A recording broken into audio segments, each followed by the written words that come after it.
बाबा जी की प्यारी सात संगत जी राधा स्वामी जी।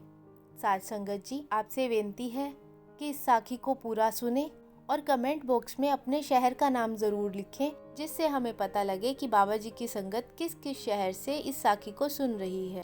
संगत जी, 22 जून को बाबा जी कसोली से मोहाली के अस्पताल में पहुंचे थे, क्योंकि बाबा जी की तबीयत कुछ ठीक नहीं थी।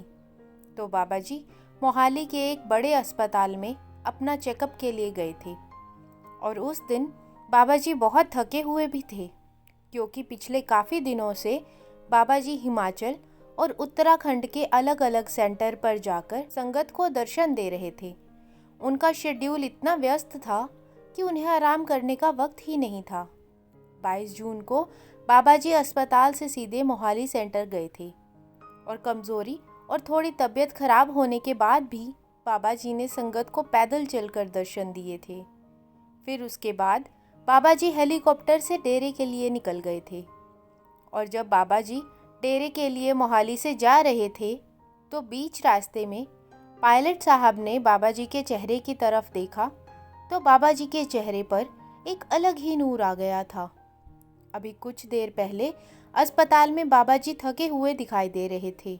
उनकी थकान उनके चेहरे पर साफ झलक रही थी। लेकिन मोहाली सेंटर से निकलते ही बाबा जी के चेहरे पर एक तेज दिखाई दे रहा था। और तब बाबा जी के चेहरे पर थकावट का कोई नामो निशान नहीं था। यह देखकर पायलट साहब हैरान हो गए, क्योंकि पायलट साहब अस्पताल और मोहाली सेंटर में लगातार बाबा जी के साथ ही थे। और वह मन ही मन सोचने लगे कि कुछ देर पहले बाबा जी थके हुए दिखाई दे रहे थे और अब अचानक बाबा जी के चेहरे पर तेज आ गया। ऐसा कैसे हो गया? तो पायलट भाई ने बाबा जी से कहा कि बाबा जी, आप संगत के साथ सवाल जवाब करते हो, लेकिन आपके सेवादारों को कभी सवाल जवाब करने का मौका नहीं मिलता। क्या आज मैं आपसे एक सवाल कर सकता हूँ? तो बाबा जी मुस्कुराने लगे और कहने लगे कि बिल्कुल पूछ भाई, मन में कुछ नहीं रखना चाहिए, जो पूछना है पूछो। तो पायलट भाई कहने लगे कि बाबा जी, आपके चेहरे पर अचानक इतना तेज और इतना नूर कैसे आ गया? अभी थोड़ी देर पहले तो आप इतने थके हुए थे और अभी अस्पताल में भी आपने चेकअप करवाया। मोहाली सेंटर से निकलने के बाद आपके चेहरे पर तेज दिखाई दे रहा है, एक अलग ही नूर है, जैसे थकावट कभी थी ही नहीं। तो बाबा जी ने पायलट साहब को कहा कि बेटा, यह तेज जो मैंने अभी संगत के दर्शन किए हैं उस कारण आया है। यह सुनकर पायलट भाई ने बाबा जी से कहा कि बाबा जी, संगत ने आपके दर्शन किए हैं या आपने संगत के दर्शन किए हैं? तो बाबा जी हंसते हुए कहने लगे कि एक ही बात है भाई, संगत मेरे दर्शन करती है और मैं संगत के दर्शन करता हूँ। इतनी तेज गर्मी में, तेज धूप में संगत मेरे लिए सत्संग घर में आती है। और संगत में से कुछ रूहें तो बहुत खास और बड़ी कमाई वाली होती हैं। उनके दर्शन करने मुझे भी जाना पड़ता है। फिर आगे बाबा जी ने बताया कि आज मोहाली सेंटर में जब मैं अपनी संगत के दर्शन कर रहा था, तो संगत में से एक भाई बड़ा ही कमाई वाला था। उसका भजन सिमरन बहुत ज़्यादा है। वह पूरी ईमानदारी से 6 से 7 घंटे रोज निकालता है। जब मेरी दृष्टि उस पर पड़ी तो उसके दर्शन करके मेरे मुख पर तेज आ गया। पायलट भाई ने हैरानी से पूछा कि बाबा जी, 6 घंटे भजन सिमरन के लिए कोई कैसे बैठ सकता है? तो बाबा जी ने समझाया कि जिन्हें लगन होती है उनके लिए कुछ भी मुश्किल नहीं। और सबसे ज़रूरी बात है कि जिसने अपनी असल की ही पहचान कर ली, उनका मोह फिर दुनियावी चीज़ों में नहीं रह जाता। जो अपनी खुद की पहचान कर चुके हैं और यह जान चुके हैं कि वह उस मालिक का ही अंश है, उन्हें पता होता है कि यह दुनिया और यह सब कुछ झूठ है, सच तो सिर्फ एक मालिक है। ऐसी रूह हमेशा अपने पारिवारिक जिम्मेदारियों को निभाते हुए मालिक के लिए वक्त निकालती है और मालिक के साथ अपने रिश्ते को और भी मजबूत कर लेते हैं। और फिर उनकी लगन देखकर मालिक भी उनका पूरा साथ देता है, उनका कोई काम कभी नहीं रुकने देता। पायलट भाई ने पूछा कि बाबा जी, आपके साथ तो और भी सेवादार रहते हैं, तो आपके चेहरे का यह तेज सिर्फ मुझे ही क्यों दिखाई दिया? तो बाबा जी मुस्कुरा पड़े और कहने लगे कि बेटा, ऐसा इसलिए कि तुम एक सत्संगी हो, नामदान की बख्शीश भी तुम्हें हो चुकी है, लेकिन भजन सिमरन तुम बिल्कुल भी नहीं करते, उस मालिक के लिए ज़रा भी वक्त नहीं निकालते। तो यह सब सुनकर पायल साहब कहने लगे कि बाबा जी, मेरे लिए तो आप ही मालिक हो, आप मुझे कभी भी अपने से दूर मत करना, मुझ पर अपनी इतनी दया बनाए रखना कि मैं हमेशा आपकी सेवा करता रहूं। तो बाबा जी ने पायल साहब को समझाया कि बेटा, तूने मेरे इतने सारे सत्संग सुने हैं, लेकिन फिर भी तू सत्संग में कही गई उन बातों पर अमल नहीं करता। तेरी सेवा तो बहुत है, लेकिन तुम भजन सिमरन बिल्कुल नहीं करता। तो पायलट भाई कहने लगे कि बाबा जी, जो हर समय मालिक के साथ ही रहता है, उसको भजन सिमरन की क्या ज़रूरत।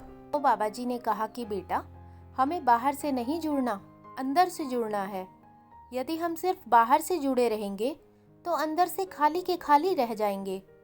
मैं अपनी संगत को भी कई बार समझा चुका हूँ कि जब तक अपने ध्यान को तीसरे तिल पर केंद्रित नहीं कर लेते, तब तक हमें कुछ भी हासिल नहीं होगा। बाहरी दर्शन और बाहरी सेवा तो सिर्फ इसलिए होती है कि एक अच्छा माहौल बन सके।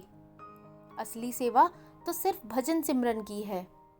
अब हम यह सोचकर बैठ जाएं कि हमने तो गुरु के बहुत अच्छे या पास से दर्शन कर लिए और संगत की सेवा कर ली, इतना ही बहुत है मालिक के साथ रिश्ता जोड़ने के लिए, तो यह हमारी भूल है।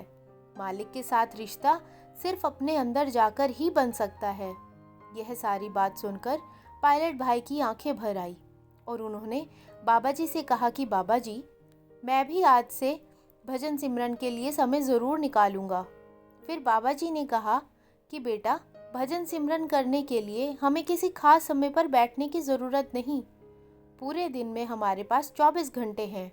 उन 24 घंटों में से किसी भी समय आप बैठ सकते हैं। फिर बाबा जी ने कहा कि धीरे धीरे समय को 2.5 घंटे तक लेकर जाना है। धीरे धीरे बैठने की लगन खुद लगेगी और फिर मालिक भी तुम्हारा साथ देगा और तुम्हें तुम्हारे असल तक पहुंचाएगा।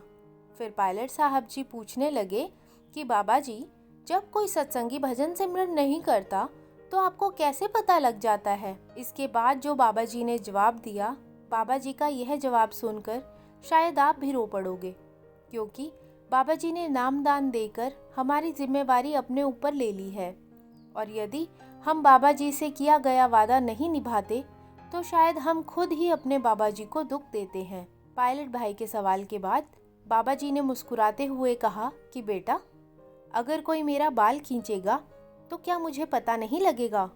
बाबा जी की यह बात सुनकर पायलट भाई की आंखों से आंसू बहने लगे और पायलट भाई ने फिर से बाबा जी से कहा कि बाबा जी, मैं हर हाल में भजन सिमरन किया करूँगा। तो बाबा जी ने कहा कि बेटा, करोगे तो तुम्हारा ही फायदा होगा। संगत जी, जो लोग यह सोचते हैं कि नामदान ले लिया लेकिन भजन सिमरन फिर कभी कर लेंगे या बुढ़ापा आने पर कर लेंगे, तो वह गलत है, क्योंकि जब भी आग जलाई जाती है तो छोटी लकड़ियां सबसे पहले जलती हैं। बाबा जी ने कई बार अपने सत्संग में फरमाया है कि हम नामदान की कमाई के लिए अपने बुढ़ापे का इंतज़ार करते हैं, जबकि हमें अपने कल का भी कोई भरोसा नहीं है। अगर बुढ़ापा आया भी तो उस वक्त हमारे शरीर में इतनी जान ही नहीं होगी कि हम भजन सिमरन को इतना वक्त दे पाएं। लेकिन आज अपनी जवानी के वक्त, जब हमारा शरीर एकदम तंदुरुस्त है, तब हम भजन सिमरन पर बैठना शुरू करें तो हमारा बुढ़ापा भी संवर जाएगा और हम अपने असल को भी जान पाएंगे। और आप समझ ही गए होंगे कि बाबा जी को अपनी एक एक संगत के बारे में पता होता है कि कौन भजन सिमरन कर रहा है और कौन नहीं। भजन सिमरन ना करके हम किसी और को नहीं बल्कि खुद को ही धोखा दे रहे हैं। यह हमारी एक ऐसी कमाई है जिसे कोई चोर नहीं चुरा सकता। यह सब तो हमारे उस लॉकर में इकट्ठा हो रहा है जिसकी चाबी हमारे मालिक के पास है, और जब वह मालिक उस लॉकर को खोलेगा, यदि वह लॉकर खाली निकला तो हमें फिर इस 84 के जेल खाने में फंसना पड़ेगा, और यदि उसमें हमारी की गई कोशिशों का खजाना हुआ तो वह मालिक अपने घर में हमारा स्वागत करेगा और अपनी गोद में सुला लेगा, और फिर हमें कभी भी इस दुनिया का चक्कर नहीं लगाना पड़ेगा। साथ संगत जी, आज की साखी आपको अच्छी लगी हो तो कमेंट बॉक्स में राधा स्वामी जी ज़रूर लिखें। वीडियो को लाइक, शेयर और चैनल को सब्सक्राइब करना मत भूलें। राधा स्वामी जी।